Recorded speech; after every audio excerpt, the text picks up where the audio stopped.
Live from Fargo and serving you on TV, online, and on the go. This is Valley News Live at 10. There was heated arguing tonight between U.S. Senate candidates Heidi Heitkamp and Kevin Cramer. It was supposed to be a debate with rapid-fire questions about health care, Social Security, and trade. The hour-long event held in Fargo at NDSU tonight began with a question about civility. That seemed to keep the candidates and the crowd on an even keel. Not long after that, the two candidates were going back and forth on just about every question asked.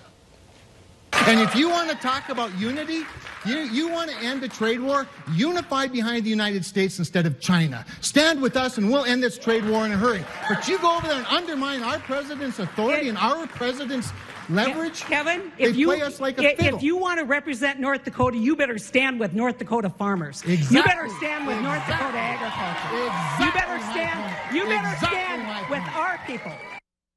Tonight was the final debate between the two candidates ahead of the November 6th election. It's been a heated race with both candidates looking to gain an edge over the other. But did they cover the issues important to you? Valley News Team's Veronica Marshall has the story. The candidates have studied their talking points, but that doesn't mean they'll connect with the voters. So we reached out to residents to find out what issues matter most to them. I care about politics and I care about the election and I really care about the outcome of this state.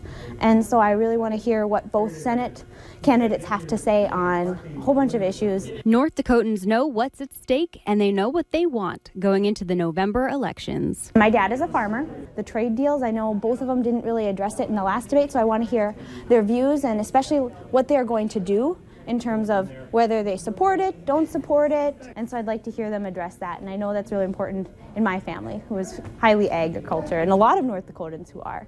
I hope she talks about the issues having to do with Social Security, veterans issues. My husband served in Vietnam, so I'm very interested in veterans issues. During their final debate, the candidates delivered. Residents say Heitkamp and Cramer talked about the issues that affect their lives and will impact their votes. The trade deal was definitely in there. The healthcare was a bonus. Like, I wasn't originally thinking too much about the healthcare aspect, and I loved the veterans. At this point, both candidates are saying they won tonight's debate, but the real winner will be decided in November. In Fargo, Veronica Marshall, Valley News Live. Do you think the candidates addressed your concerns during tonight's debate? Let us know on our Valley News Live Facebook page.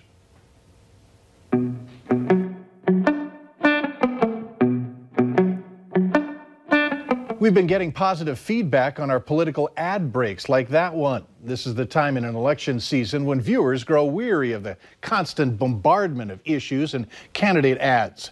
An advertising professor at NDSU says it's easier for politicians to say what the other isn't doing than it is for them to explain the complex things they are doing. Sometimes this is a shortcut because if people really sit there and try to understand policy, that takes time. If you were to, let's say, compare politics to Coca-Cola, I mean, politics is a much more complicated message than drink sugary fizzy water, right? So that needs more repetition. Crawford adds, while the ads may not sway you, they pound the message over and over, hoping you to get to vote. Earlier today, a spokesperson with the Heitkamp campaign confirmed to Valley News Live that former Vice President Joe Biden will be making a stop in Fargo to campaign for the U.S. Senator. The former Vice President, will be at the Fargo Air Museum, 11 a.m. Thursday, November 1st. On to the weather, where the rain has eased, but the clouds are hanging around. Let's find out what you should expect through this evening. Hutch? All right, Mike, thanks very much. Some of the clouds getting mighty low. That makes fog visibility an issue from northeast North Dakota through the Cheyenne River Valley and Valley City, Cooperstown, both reporting no visibility. Can-Do, Langdon, and Cavalier in that same boat. Grand Forks, your visibility down to a quarter of a mile.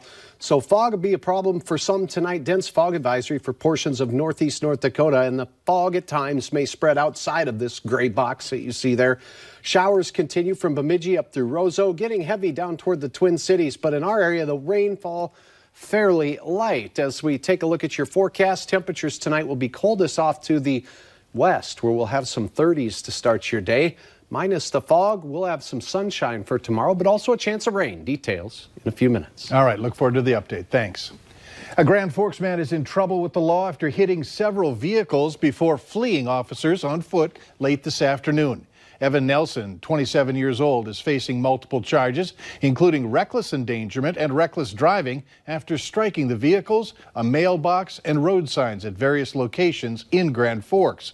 When officers arrived on scene, Nelson fled on foot toward an open field near South Washington Street, where he was eventually caught and arrested. North Dakota's Bureau of Criminal Investigation is continuing to look into the police officer in the police-involved shooting in Fargo earlier this week.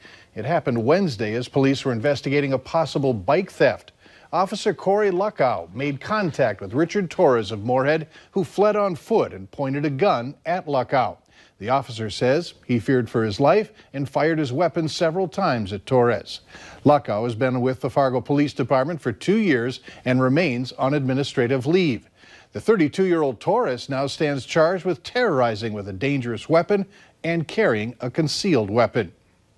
An employee was injured and had to be airlifted to a Grand Forks hospital yesterday after equipment fell off a shelf onto his head at the Polaris plant in Roseau, Minnesota. The company spokesperson wouldn't provide us with details, but did say that they're taking the incident very seriously and that the man has since been released from the hospital.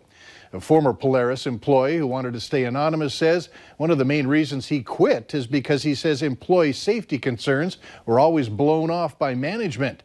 In the last 10 years, there have been 18 safety and health OSHA violations at Polaris, costing the company tens of thousands of dollars. If you know anything about this story, you can contact us through our whistleblower hotline.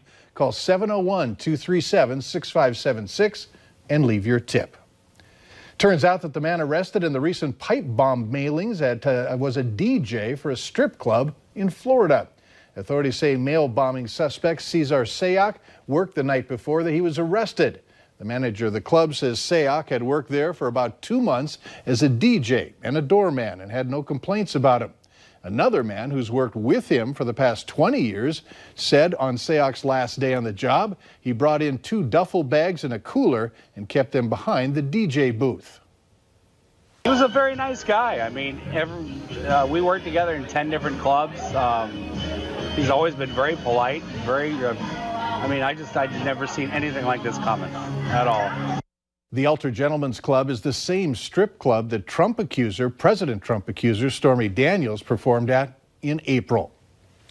Tomorrow is the National Drug Take-Back Day, so if you have any unwanted or expired medication, here's a chance for you to get rid of them. The goal is to offer people a safe way to dispose of prescription drugs, helping to slow down opioid abuse.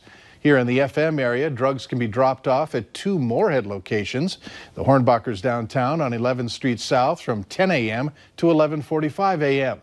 And the 40th Avenue South Hornbachers is open from 12 p.m. to 2 p.m.